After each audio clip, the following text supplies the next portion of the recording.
Estamos viviendo en un tiempo incierto, pero Dios ha dado luz al mundo en su profecía. Prepárate para escuchar el programa Historias Proféticas del Mundo con Álvaro de la Cruz. Saludos. Invitamos a los que escuchen este programa y quieran ponerse en contacto con nosotros, dirigirse al WhatsApp más 57 321 296 59 56. Más 57 321 296 59 56. En esta ocasión vamos a darle una mirada al Islam después de los atentados del 11 de septiembre del 2001. Este es el episodio 18, últimos capítulos.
El 11 de septiembre del 2001 a las 8:46 de la mañana, hora de la costa este de los Estados Unidos de Norteamérica, un Boeing 767-223ER, propiedad de American Airlines, cargado con 38 mililitros de combustible, chocó contra la fachada norte de la torre número 1 del World Trade Center de Manhattan, en la capital del mundo, Nueva York, a una velocidad cercana a los 750 kilómetros por hora. Sin duda alguna, este terrible impacto selló el éxito de quienes así lo planearon. Y a partir de este momento, el mundo, el planeta entero, contempló a través de todas las pantallas una de las escenas siniestras jamás transmitidas antes, en vivo y en directo, cuyas imágenes reales superaban toda ficción o imaginación que ninguna mente hubiese osado retratar siquiera en sus pensamientos. CNN, Reuters, APTN, ABC, Fox, Le Monde de Francia, La France Presse, Al Jazeera, la televisión española, Antena 3, Telediario, Caracol, Telemundo, Univisión, Televisa, Eco, Telefe, Panamericana, todo el mundo interrumpió su programación a la hora que fuese. Boletines iban y boletines venían. Yo jamás, por ejemplo, lo olvidaré. Quedé pegado casi todo el día al cubrimiento de Antena 3 Noticias con la presentación de Matías Prats, Ricardo Ortega como corresponsal y con los comentarios de Susana Griso. Aquello fue absolutamente maratónico, y es que durante los primeros minutos de darse el suceso, los datos eran confusos, imprecisos. Prácticamente lo único que se sabía era lo que la imagen en vivo de la torre ardiendo estaba mostrando. De hecho, se llegó hasta a pensar que las imágenes no eran reales, cuando tan solo a 9 minutos después, a las 8:55 de este trágico choque, el presidente de la nación, George W. Bush, es inmediatamente actualizado sobre los hechos.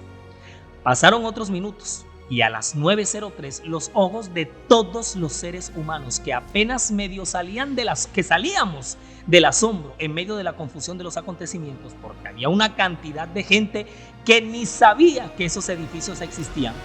La sexta edificación más alta del globo terráqueo. Un segundo avión, un Boeing 767-222 de United Airlines, cargado con 40,000 litros de combustible, impactó contra la fachada sur de la torre número 2 del World Trade Center a una velocidad de 975 kilómetros por hora. Ambas torres ardían frente a la impotente y atónita mirada no solo de televidentes de todas las naciones, sino de la cantidad de personas que circulaban cerca de ahí. 16,000 personas se encontraban alrededor de la zona. A las 9:37 la desgracia, que ya de por sí era de un tamaño gigantesco, se salió de control, se creció en proporciones aterradoras. Esta vez un Boeing 757-223, propiedad de American Airlines, chocó contra el ala oeste del Pentágono a una velocidad de 853 kilómetros por hora. Pasada apenas una hora, por primera vez en toda su historia, la Administración Aeronáutica Federal ordena la detención de todas las operaciones aéreas en los Estados Unidos. Se cierra el cielo de América, pero también fueron los puentes los que se cerraron, los túneles, las comunicaciones. El caos reinaba en todas las oficinas de prensa de todos los medios noticiosos.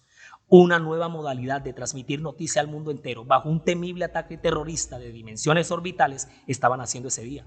Nadie sabía qué, nadie sabía desde dónde, nadie sabía desde cuándo, hacia dónde iba todo esto, pero había que informar a la opinión pública en medio de la tormentosa y convulsionada lluvia de cosas que estaban cayendo. Y la más grande estaba por empezar a caer, a desmoronarse. 9:59 de la mañana, impávidos y congelados, quedamos muchos, como yo, con las imágenes grabadas en la memoria del colapso de la Torre Sur a menos de una hora de haber sido chocada. No nos acabábamos de reponer de tamaño cataclismo cuando otra noticia llega desde Pensilvania. A las 10:03 de esa misma mañana, un cuarto avión, un Boeing 757-222 de United Airlines, impactó contra un campo abierto. Se dice que iba para la Casa Blanca, la cual había sido evacuada. La gran potencia de los Estados Unidos vivía el horror, la tragedia y una impresionante zozobra por el derrumbe de la segunda torre, que aún se mantenía en pie en medio de una gigantesca humareda. El temor se hizo realidad. A las 10:28, la torre norte cayó a tierra totalmente destruida. 2.973 almas perdieron la vida en aquel día trágico y sangriento. La debacle acontecida en Nueva York marcó el inicio de una nueva era, el punto de partida para un nuevo conflicto global, la declaración de guerra a un enemigo visible, pero al mismo tiempo invisible, el terrorismo. Más específicamente, el terrorismo islámico, porque no habían pasado 24 horas del inicio del ataque cuando ya el nombre del yihadista Osama Bin Laden acaparaba todos los titulares como el principal responsable del siniestro, como cabeza de la red terrorista Al-Qaeda, a la que pertenecían el grupo suicida que secuestraron los aviones que ocasionaron los impactos y de los que se supo por los resultados que arrojaron las investigaciones. Pertenecían al grupo de estudiantes fanáticos del Corán conocidos como los talibanes. Pero esperen, párenla ahí. Párenla. A mí me van explicando toda esta vuelta bien despacio, porque van como que rapidito, así que me dejan por favor el afán. Dejen de correr y vayan suavecito. ¿Qué es todo esto? ¿Qué es eso de Al-Qaeda, de los talibanes? ¿Cómo así que terrorismo islámico? Aguanten ahí el viaje. Porque la última vez quedamos en que a sus territorios los tenían bombardeados, destruidos, que quedaron en medio del fuego cruzado entre judíos y musulmanes por la toma de Palestina. ¿Y cómo así que ahora reaparece una red de ellos humillando de esta manera a los Estados Unidos? ¿Pero y esto qué fue? Miren, nosotros tenemos que aprender, por el simple hecho de que somos seres humanos, tenemos que aprender a identificar, llámese el punto de quiebre o la diferencia entre una religión y los movimientos independientes que surgen a partir de esa religión. ¿Sí me estoy haciendo entender? ¿Qué es lo que ha ocurrido por años? ¿Qué es lo que ha pasado por años con las corrientes extremistas, radicales o fanáticas, si le quieren llamar así, que han surgido a partir del Islam, pero que no representan la esencia original del Islam mismo? ¿Me sigo haciendo entender? A lo largo de los años, brazos conservadores ultraortodoxos fueron surgiendo en la marcha, con un celo recalcitrante por los territorios sagrados de Alá en medio de tantas invasiones y bombardeos que el camino más idóneo que encontraron para defenderse fue la yihad o la guerra santa, en contra de todo el que se moviera en contra de los intereses sagrados de su religión. Y a esa lucha a mano armada se le bautizó con el nombre de terrorismo. Es decir, grupos independientes en nombre de la religión misma del Islam se asociaron al terrorismo para defender con lo que fuera la yihad en contra de los infieles, como así le llaman. de sus tierras sagradas. Y en el mismo camino se fueron levantando personajes que con un gran poder de adquisición fueron financiando esta guerra santa, movidos por sentimientos de enojo, venganza y resistencia hacia los poderes que pasaron por encima de ellos y apoyaron en Palestina a favor de los judíos, constituyéndose mecánicamente como enemigos de los musulmanes. Uno de los más icónicos y representativos personajes que para estos años estuvieron financiando fuertemente la yihad islámica fue precisamente él, Osama Bin Laden.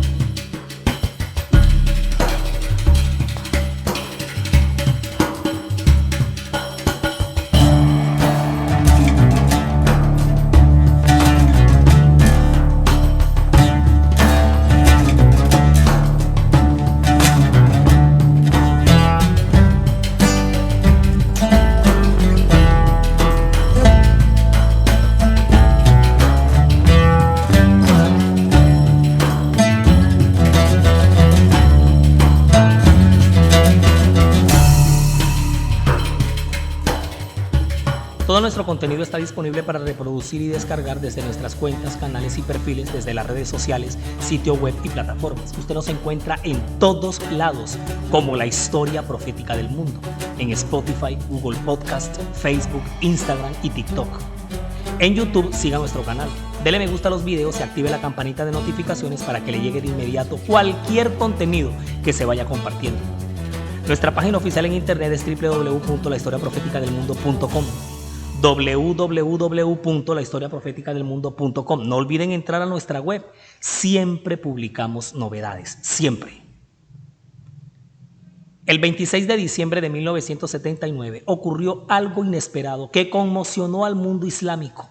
La Unión Soviética, de manera sorpresiva, masiva y muy eficiente, invadió Afganistán con bombardeos y saqueos, siendo Afganistán un país musulmán procomunista. Entonces, a ver, ¿y como por qué o qué? Lo que pasa es que en Afganistán se estaba librando una guerra civil, una guerra interna. Presten atención para que comprendan un poquito el enredapitas que hemos estado viendo en televisión con ese país desde los atentados del 11 de septiembre del 2001. En Afganistán se estaba librando una guerra civil abierta, provocada por rebeldes tribales e islamistas. Acuérdense que en Afganistán lideraba un gobierno comunista, que es el que le pide a Moscú el respaldo de tropas rusas para pagar la guerra interna que se estaba dando ahí. Todo el mundo puso el grito en el cielo, hasta los Estados Unidos. ¿Cómo era posible que la Unión Soviética realizara semejante acto de barbarie? Lo que pasa es que una de las cabezas de esa guerra civil eran los muyahidines. Ajá, ¿y esos quiénes eran? Los muyahidines son todos aquellos que se entregan a la obra militar movidos por un esfuerzo espiritual, o sea, que se entregan a la yihad, a la guerra santa, a la yihad. En Occidente se les llama de otra manera, con cariño les dicen combatientes islámicos fundamentalistas, con un poquito de cariño nomás. Ahora, cuando la invasión soviética se da, se hizo un llamado mundial a todos los musulmanes a la yihad, es decir, la guerra santa, en cooperación con sus hermanos afganos. Para esos años, el saudí Osama Bin Laden, cabeza heredera de una fortuna familiar, propietaria de un negocio multinacional en construcción de carreteras, prácticamente abandona su rol empresarista para convertirse de manera apasionada a esta guerra santa debido a su radical convicción para lo que él siempre fue la fe verdadera, el Islam. Y se rodea de otros individuos que los mismos fieles, con los mismos ideales, y se empeñaron con uñas y dientes a expulsar a los soviéticos de ese país. Bin Laden emplea gran parte de su patrimonio y la invierte en ayuda humanitaria para sus hermanos afganos víctimas de la guerra, al tiempo que empezó a hacer una base de datos, una lista de todos aquellos hombres que compartían sus ideales y los empezó a sostener hasta que montó sus propios campos de adiestramiento. Todo esto se estaba cocinando en una ciudad afgana que se llamaba Peshawari, en fronteras con Pakistán. Él no era el único proveedor en aquella especie de cúpula ideológica de aquella base, pero sí era el que más billete financiaba. Y de verdad que las causas eran absolutamente sociales, porque se hacía mucha obra humanitaria. Y mucha de la maquinaria que se usaba en su negocio familiar para construir todas esas vías en el Medio Oriente, se las trajo hasta su zona de trabajo, con las que empezó a construir trincheras en medio de los bombardeos soviéticos. Todos esos muyahidines lo amaban, lo rodeaban, lo cuidaban, lo custodiaban. Se estaba convirtiendo en un héroe. Miles de musulmanes de todo el mundo a la base de Afganistán empezaron a llegar para unirse a la yihad en contra de los infieles rusos, como les llamaron. Todos esos viajes los pagó él, así como su manutención. Lo que tenía era plata este hombre. Esos musulmanes nunca se marcharían de Afganistán, se quedarían ahí para siempre. Desde entonces se entregaron a un fundamentalismo religioso para liberar las tierras de Alá de cualquier invasión de los infieles extranjeros. Pilas, tomen nota ahí con eso, porque a través de las enseñanzas espirituales de Osama Bin Laden sobre su versión de la yihad, todos estos miembros de la base van a concebir la Guerra Santa de una manera muchísimo más diferente a como en un principio Mahoma la estableció. Todo este movimiento se llenó de islamistas radicales que en su cabeza manejaban una ideología fundamentalista religiosa revolucionaria de la geopolítica. Y no crean, no todo el pueblo afgano recibía y aceptaba con muy buenos ojos el liderazgo que se les estaba montando ahí mismo, ahí dentro. Pero como todo esto se estaba cocinando en marco de la invasión soviética, tanto la población civil como los rebeldes muyahidines sufrieron de manera espantosa la inclemencia de los bombardeos. Aquello fue lo no visto. Pero ya la organización de Bin Laden estaba armada. Su base de datos era su as bajo la manga ante cualquier eventual guerra en el futuro. Y esto es lo que literalmente significa Al-Qaeda, la base. Esa base de datos, esa lista es lo que significa el término Al-Qaeda. ¿Ya la tienen?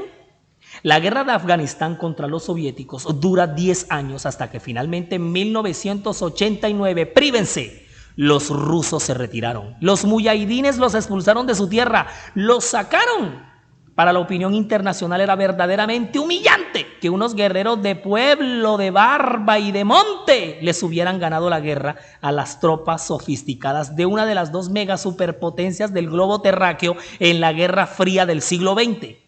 Los rusos. Hágame el bendito favor, por favor. Pero es que hay que tener en cuenta que para 1989 el comunismo ya estaba agonizando, estaba estirando la pata. Se aproximaba su desaparición, que finalmente ocurrió en 1991. Por esa victoria sobre los soviéticos y su expulsión, a Osama Bin Laden lo van a comparar de ahí en adelante con el histórico Saladino y su expulsión de los cruzados de Palestina. Eso lo vimos unos episodios atrás en esta misma serie. Osama retornó entonces a su patria real, Arabia. Él de nacimiento es saudí. Allí siempre había sido muy estimado por la familia real. Lo tenían en un muy alto concepto hasta que sus ideas extremistas abrieron una brecha. Y esta relación se va a partir definitivamente cuando en 1990 se desata la guerra del Golfo Pérsico. Acuérdense, Irak, Saddam Hussein invade Kuwait. Este país es vecino de Arabia Saudita. Y estos saudíes dan un paso que estalló la ira de Osama Bin Laden. Le pide ayuda militar a los Estados Unidos. O sea, era como para morirse de la decepción. Osama Bin Laden se rasga las vestiduras porque eso para él era un pacto con los infieles. La península arábiga para él, y en especial el país de Arabia, era la verdadera y única tierra santa debajo del sol. Y el pie de ningún infiel del planeta puede pisar ahí. Sacrilegio, profanación. Y si es para proteger los intereses de los americanos, recontra menos la desconfianza de este ser humano a todo lo que se llamaba Estados Unidos de Norteamérica era total. Señalaba que lo único que movía a Occidente para intervenir en el Medio Oriente era el petróleo de los árabes. Y advirtió que desde el primer momento en que los americanos incursionaran en suelo árabe, nunca se irían de ahí, porque para él estos iban a utilizar la península como base de defensa para el Estado de Israel, el gran enemigo de los musulmanes, siendo que proceden todos ellos del mismo tronco, porque son medio hermanos.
Miren, que una nación como los Estados Unidos de América atacara a una nación musulmana como Irak en un conflicto como el Golfo Pérsico representaba para los muyahidines una afrenta de las más bajas.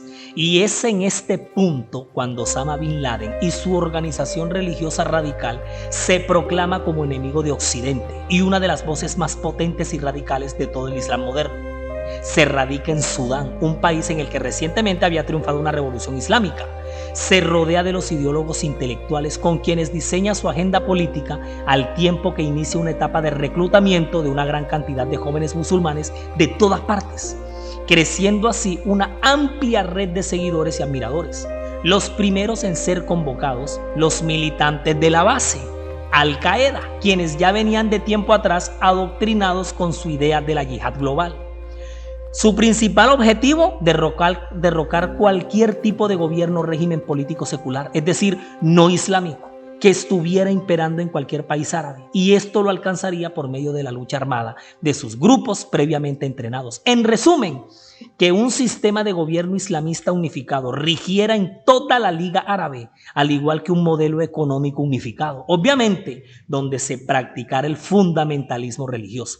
O sea, de aquí surgen los orígenes para la fundación de los estados islámicos. Y sí, el Estado Islámico. Ya con estos pasos de gigantes, los organismos de inteligencia americana van a empezar a ubicarlo entre los individuos conflictivos. Pero cuando los Estados Unidos pasan a ser el blanco prioritario de los ataques de esta organización, se le clasificó como uno de los principales líderes terroristas del mundo. Cualquier mínima incursión de Occidente en suelo árabe era de la fobia y la aversión para la red de Osama. Por muy activista o filantrópica que fuera la acción de Estados Unidos en cualquier país árabe, Al-Qaeda lo sacaba corriendo de donde fuera. Su nombre empezó a ser asociado a actos terroristas que cada vez cobraban un tamaño mayor.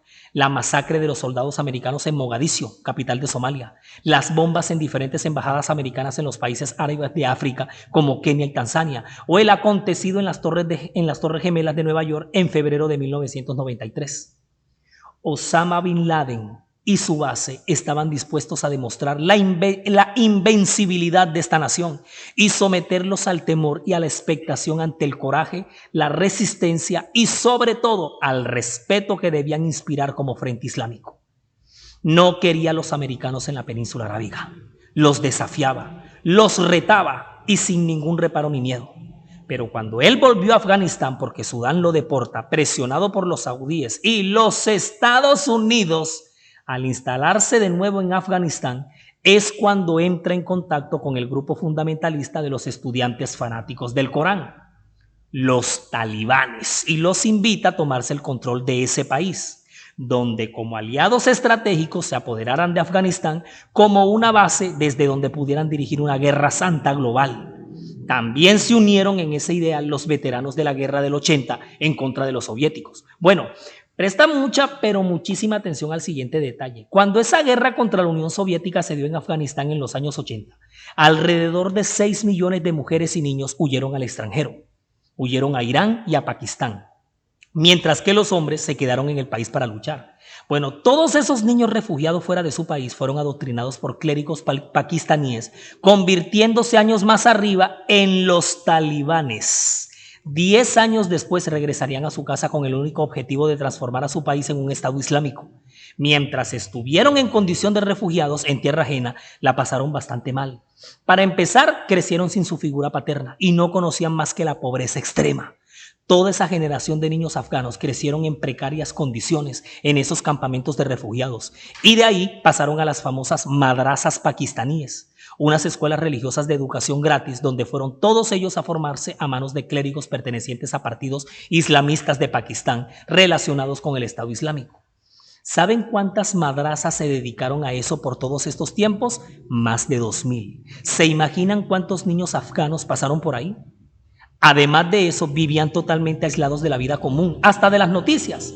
Les metieron un chip en la cabeza de que ellos eran elegidos especialmente por Alá para librar una batalla en contra del imperio del mal y que su futuro era ese. Ya vas captando todavía mucho más. Y aún más, el mal era todo lo que no se les había enseñado. Además de estudiar de manera fanática la fe radical musulmana, eran entrenados para el combate.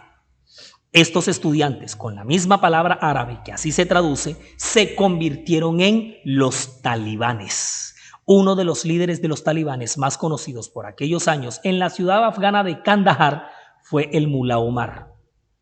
Fue un grupo de estos militantes el que tomó secuestrados los aviones comerciales con los cuales se perpetraron los atentados terroristas del 11 de septiembre del 2001.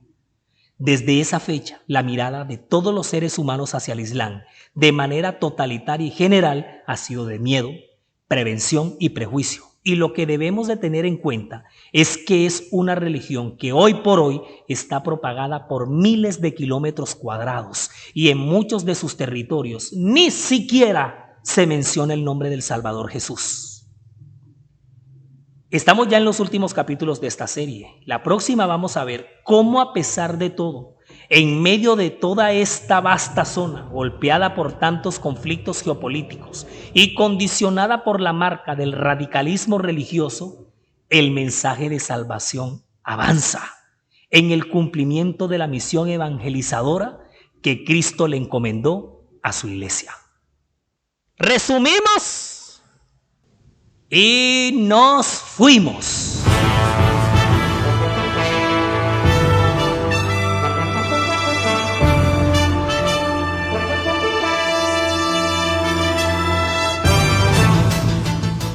Uno, no todo lo que sabemos o escuchamos del Islam es como lo vemos o como se nos dice.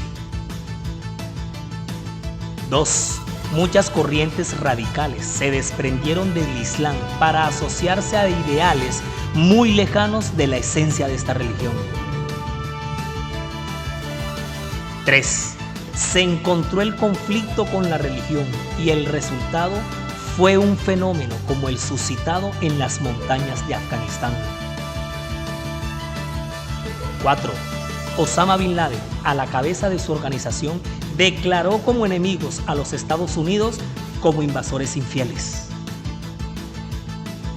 5. Contemplando siempre a Jesús en la cruz, derramando su sangre por la salvación de la humanidad caída, incluyendo a los musulmanes. Produce para ustedes Daniel Aponte, diseña y grafica May Vanegas, relata Álvaro de la Cruz y para todos ustedes un feliz día. Estamos en los últimos episodios de esta serie, ya se acerca el gran final.